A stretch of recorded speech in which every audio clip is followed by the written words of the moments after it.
Well, hello, it's Wednesday, and Wednesday means it's Hump Day happens. I'm your host, Marsha, founder of Levity Leadership, and Wednesday is our time to look back on Monday and Tuesday and make the shifts to end the week strong. So my guest today is Amy Charland of Lights On Again Coaching, and we're going to be talking about turning your stress into success. So, Amy, I'm so happy to have you here today with me. Oh, it is lovely to be here. Awesome. Whoa. We had a little technical glitch. Get everybody off stage. Anyway. Okay, awesome. It's Hump Day happens. Anything can happen, right? So absolutely. It's all cool, right? So go ahead and tell everybody a little bit about you. Okay, fantastic. Already started. Yes. So I didn't start off as a wellness coach. I had absolutely no interest in health and wellness, wanted to stay as far away from that field as possible. No interest in becoming a doctor or a nurse or anything like that. And my path started in higher education. And what I did is I worked my way up the ladder. And I moved from state to state, and I was a hard worker, and I did everything I could to do what I needed to do to move up that ladder. And I was on the way to becoming VP of a university or a college. But I was also up to 400 pounds. And I was on Prozac, and my blood pressure was through the roof. In fact, when I went in to my doctor's office, they would take my blood pressure and say, I think we need to send you to the emergency room. And I have to say, no, that's normal. And I was just so incredibly stressed out and burnt out. But this was a couple decades ago, and I didn't know anything about this thing called stress. And resiliency and burnout. Those were not words in my vocabulary. I just knew I had to keep working, and I had to keep making the numbers look good.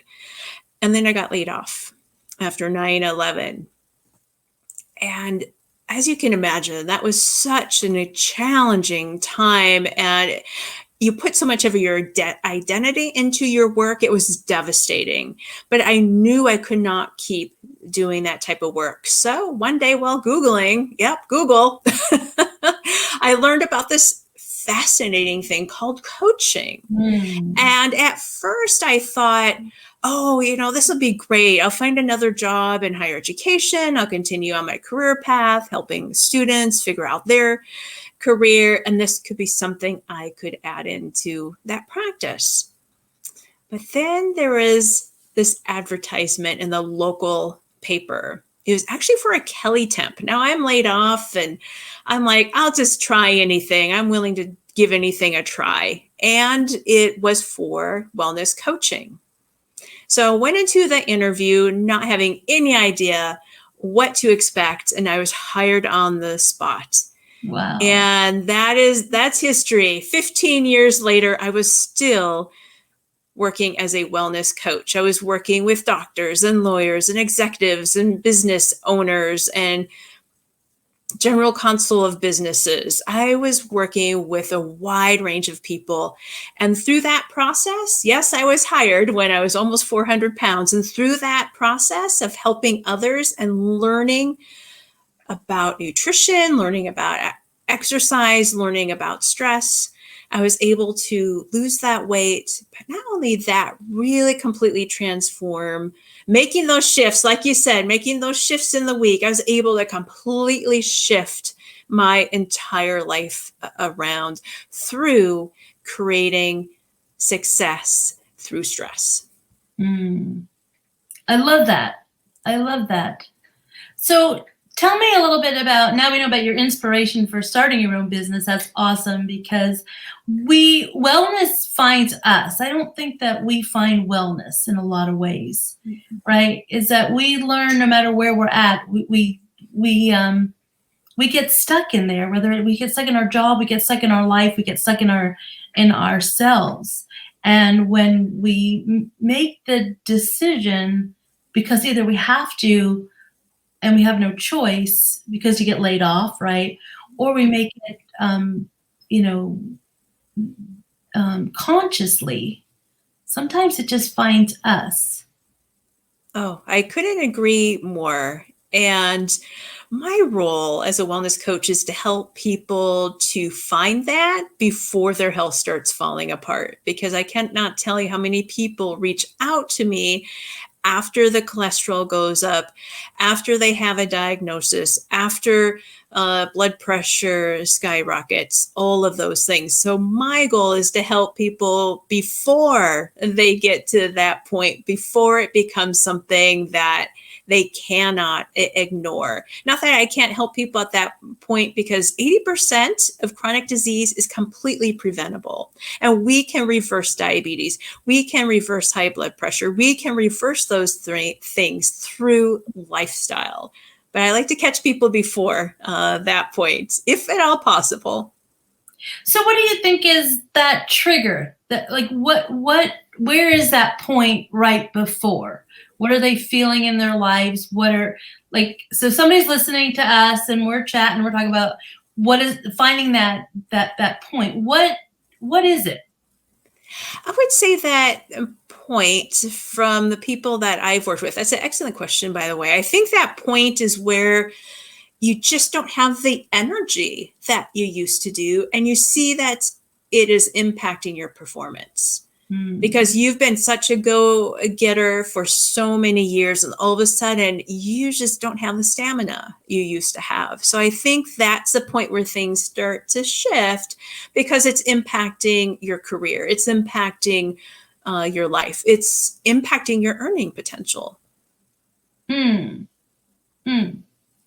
are most of your clients in a job and they're saying, I can't get ahead, I can't do the amount of work, I can't, I'm on this I like to use I'm on a hamster wheel, and I'm afraid of what happens if I get off. If I stop doing this over and over and over and over, what's going to happen? And really, you start feeling lethargic. You start feeling, how much more can I take? And it's the burnout. And we end up on, right, or anxious. So we end up on Prozac or Ativan and all these medicines, right? Because we go to our doctors and we say, hey, right? And it may not be where we have a high blood pressure problem or a diabetes problem. It just is that we just can't keep going at that pace anymore. Absolutely. Yeah. We just start to recognize that something just doesn't feel right. And it could actually be that we start to soothe ourselves through not so healthy means. Alcohol is a huge one for executives, food, drugs, all of those type of things, those things that we think of addictions, can start to take hold. Yeah. Did I answer your question there, Marsha? No, absolutely. And you know what? Okay. Addiction is, they're saying, right, even through COVID, right? It just, that was addiction, and the amount of drinking that's going on has really skyrocketed versus from before, because people were out of work and people were making shifts and people were, not knowing, what to do next. So what do? You go to the thing that soothes you. Absolutely, because we want to calm down our sympathetic nervous system, that fight or flight. And so alcohol is a way that it feels like we're calming it down temporarily, because actually it activates it long term, and then impacts sleep as well, which just leads us down a road, a vicious cycle. And so, yeah, alcohol can feel like it's soothing and it's helpful in that moment, but the consequences long term are devastating when it comes to our, not only our health and wellness, but our productivity and our energy levels as well. Yeah. So I want to get back to stress, using stress for success, our topic. Notice how I just light up when you said that. I love talking about that topic. The light just went on, Amy. The light went on. Lights on coaching. The light went on. So stress for success. And I want to start with success, right? I talk a lot about how success is really a personal thing, that success doesn't look the same to each of us. It looks different. So defining your success is one thing, but using your stress for success, that's a whole nother topic. So I want to talk about, so I want to just put it out there, success to everybody means something different, and it's not the same to your neighbor as it is to you. So create what that is to you, but how do we use our stress for success? Yes, absolutely. Well, first, I want to share this concept of, stress is actually a superpower, and it gets a bad rap. Yes, chronic stress is very powerful when it comes to negative health consequences. However, I'm going to shift that paradigm as well. So let me start there. I'm going to shift that paradigm as stress as bad. Let me share with you a research study. So there were two groups, and one group was invited to watch a video that said, oh, stress is bad. It's negative. You don't want it. You want to get rid of it. It's going to kill you someday. And the other group got a whole different video. It said, stress can be good. Stress can be motivating. It can be something that you can utilize to reach your goals. And so these two groups were studied over several years. And the fascinating thing is they have the equal amount of stress, but guess which group did better? Oh, the one that thought that it was positive. Absolutely. They did better. They actually lived longer. It's all in our perception of stress. So that is such an important point. And so going back to stress as a superpower, when you think about it, when you're stressed, what happens? That sympathetic nervous system kicks on, and we think of that as the fight or flight. But when we're in that mode, we get very focused because, let's say, for an example, a tiger's running after you. You're not thinking about, oh, I need to check social media or that project you need to do. You're thinking, I need to get away from this tiger. So you become very focused. And your breathing enhances. So you're breathing a little bit more. So you're bringing more oxygen in so you can utilize your muscles, so you can move. Also, it dilates your pupils so you can see better. So there's all these things that are happening with that stress response that we can actually harness to achieve our goals. The key is that we need to be able to move in and out of that stress response. And that's where people get hung up. They're not able to go to the parasympathetic and have that, what we call rest and digest. So they're staying in fight or flight, which is wearing them down and over time drains their energy and hurts their health. Whereas that parasympathetic, if we can find that balance between stress and recovery, that's where we want to be. And the best, going back to what we were talking about earlier before the show, is athletes. So there's lots of sports analogies there. If you think of the top athletes, they are able to perform at their best because they're able to manage stress and recovery. And I'll just give a quick example here. Imagine a basketball player playing the game for 10, 12, 16 hours a day. Unheard of, because we know that a basketball player or anyone in sports needs that recovery time. Yet in corporate America, we're working those hours day in, day out without any recovery time. Wow. I love that. That's what, so many nuggets in there, and that stress and that recovery, just things that you're talking about, like, the breathing and your pupils dilating and all of those things that are so important in being our best and being at the top of our game, but we overwork it because we're overworked. And we can have control of that.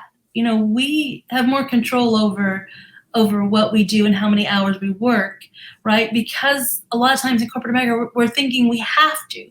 We have to come before the boss gets to work. We have to leave after the boss leaves. And then, I had a client, I'm going to kind of go on a little tangent here and I'm going to get yelled at, but that's okay. I had a client who said to me, I'm too tired when I get home from work to work on my business. And I said, if your business is your end game, you have to find the time. And I said, do you get a lunch hour at your 9 to 5 job? And she goes, yeah, I get a half hour. And I go, oh, that's great. I go, what do you do in that half hour? She goes, I work. And I said, you work. So they're giving you a half hour off, right, to recover, right, to take some time to nourish yourself, have lunch, whatever, and you decide to work. I said, what if you took that half hour and you did something you loved, like working your business, right? Doing some social media posts that in that space, right? It is a time to kind of breathe and recover and walk away from your job. How would that look like to you? And she goes, I never thought of that, right? So we could take the 15-minute breaks we're given in the morning and the afternoon. We could take our hour lunch to recover from our day, right? And one of the things that is passionate to me is self-care, right? What can you do in that hour, right? Taking some really good deep breaths, maybe doing some meditation, maybe taking a walk around the block to recover your body. And then, you can then go back into the office feeling I've done something for me. I've relaxed myself to take on what, nobody's going to tell you not to work during lunch. You have to tell yourself. Oh, absolutely. And recognize that that's really important time, because we often push that aside. And that's what I did those years in higher education. I kept pushing that aside. I would not even take lunch, like literally not even eating anything. I would get to the office early and just work and work and work until I went home and was so exhausted. All I could do was sit in front of the TV and veg out. No wonder why we do that, because we're not taking those little energy breaks, those times to revitalize our energy throughout the day. Instead, we're just if we think of it as a battery, we're just draining the battery. Of course, there's not going to be anything at the end of the day for family, for business, for whatever we want to do. So yes, those breaks are so incredibly important, and we just need to shift our perspective on what those breaks really accomplish for us. Yeah. And you also talked about sleep. And I know we could do a whole show on sleep, because I am passionate about you need your sleep, and you need quality sleep. It's not a matter of, there's always a recommendation 7 to 9 hours of sleep a night, but sometimes you just need quality sleep, right? And I had a client in a mastermind once say to me, I'm up till midnight every night working. And I'm like, okay, sometimes that's the hours you work. And she goes, but I hear how all of the best top moneymaker, all of these people, they get up at 4:00 in the morning and they start their day and da-da-da. And I go, you make the assumption that they're going to sleep at midnight like you and getting up at 4 a.m. I go, the people that are getting up at 4 a.m. that are high producers like that, they're probably going to sleep at 8 or 9 at night. And you're not thinking, all you're hearing is waking up at 4 a.m. 4 hours of sleep is not going to cut it.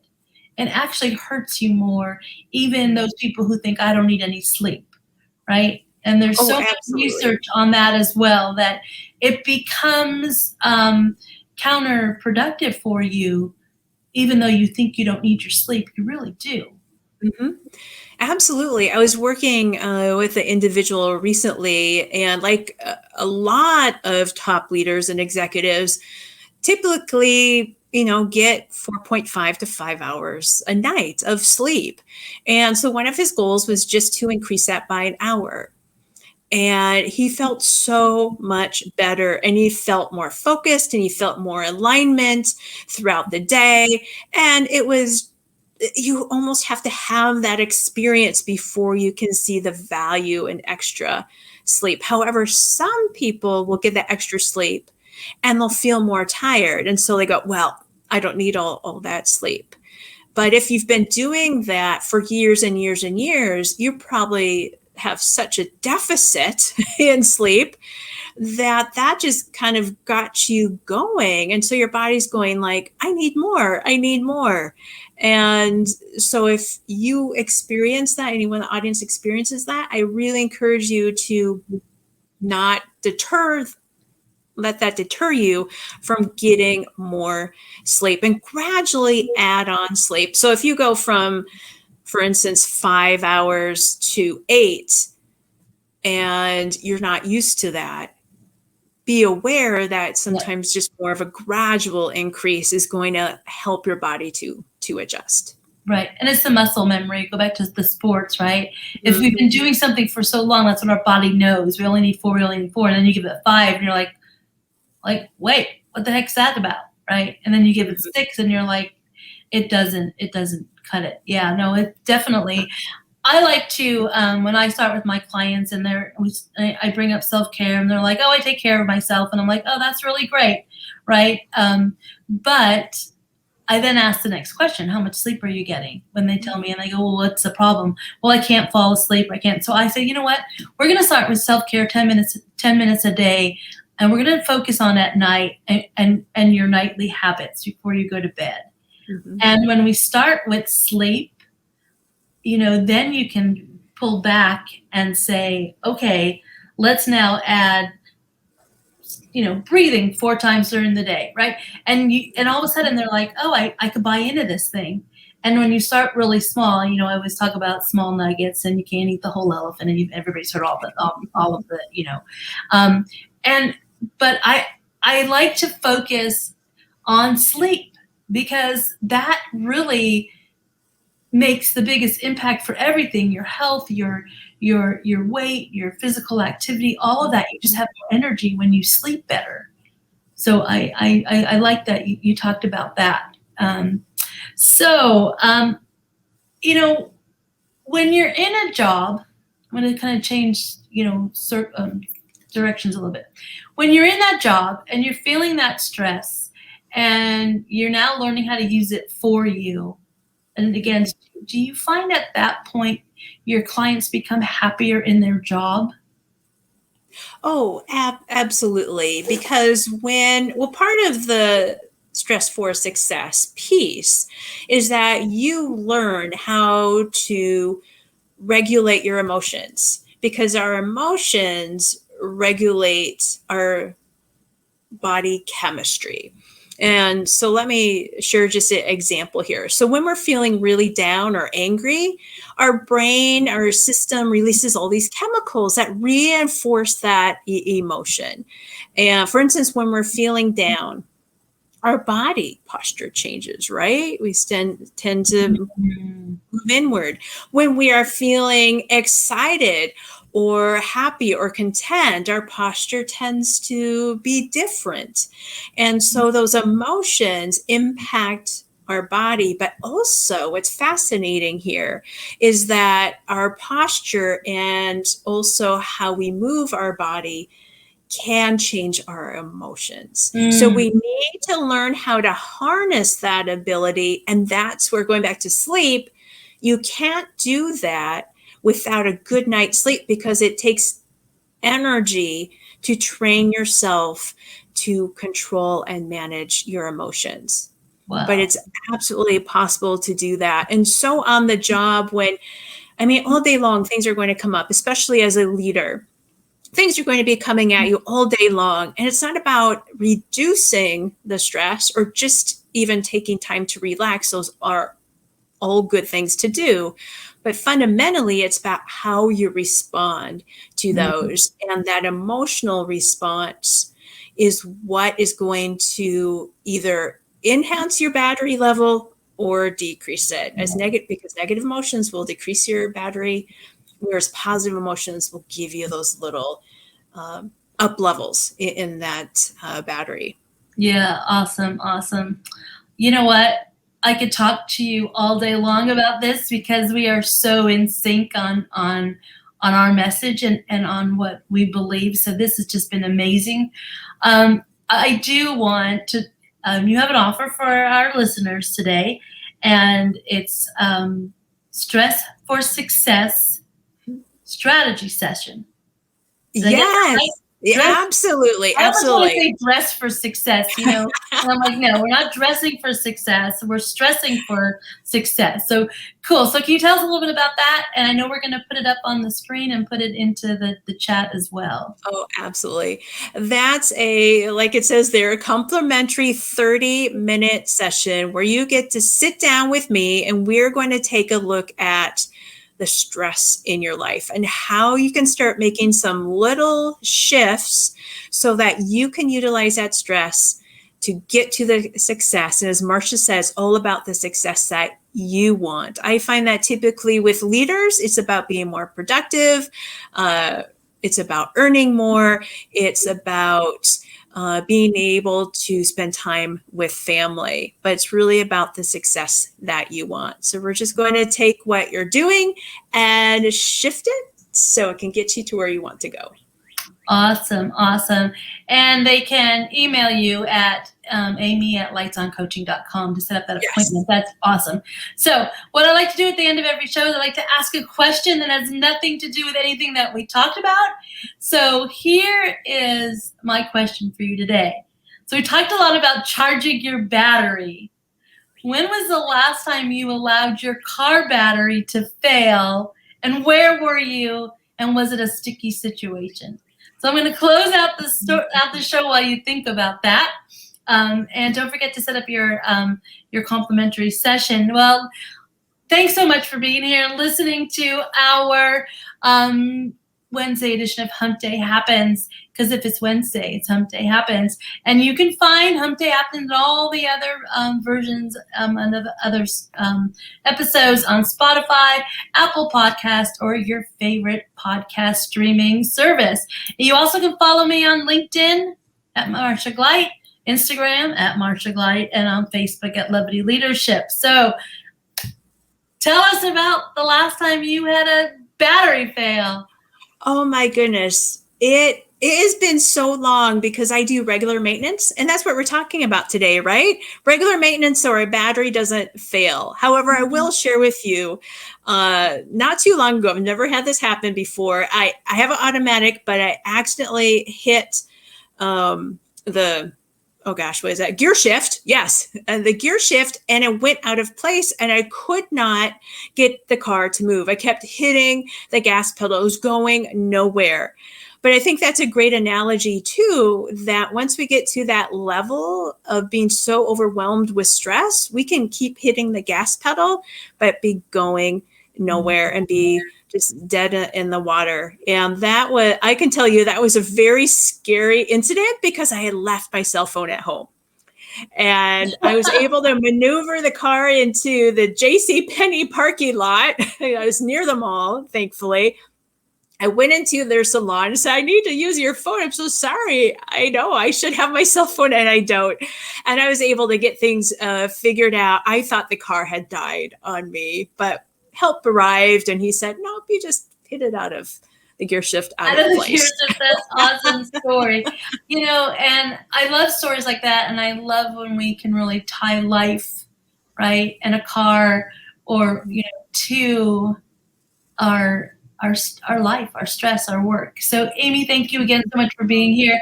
Please come back so we can talk more about all these juicy things that you and I just love to talk about. So it would be my pleasure, Marsha. Thank you so much. You're so welcome. Thank you, everybody.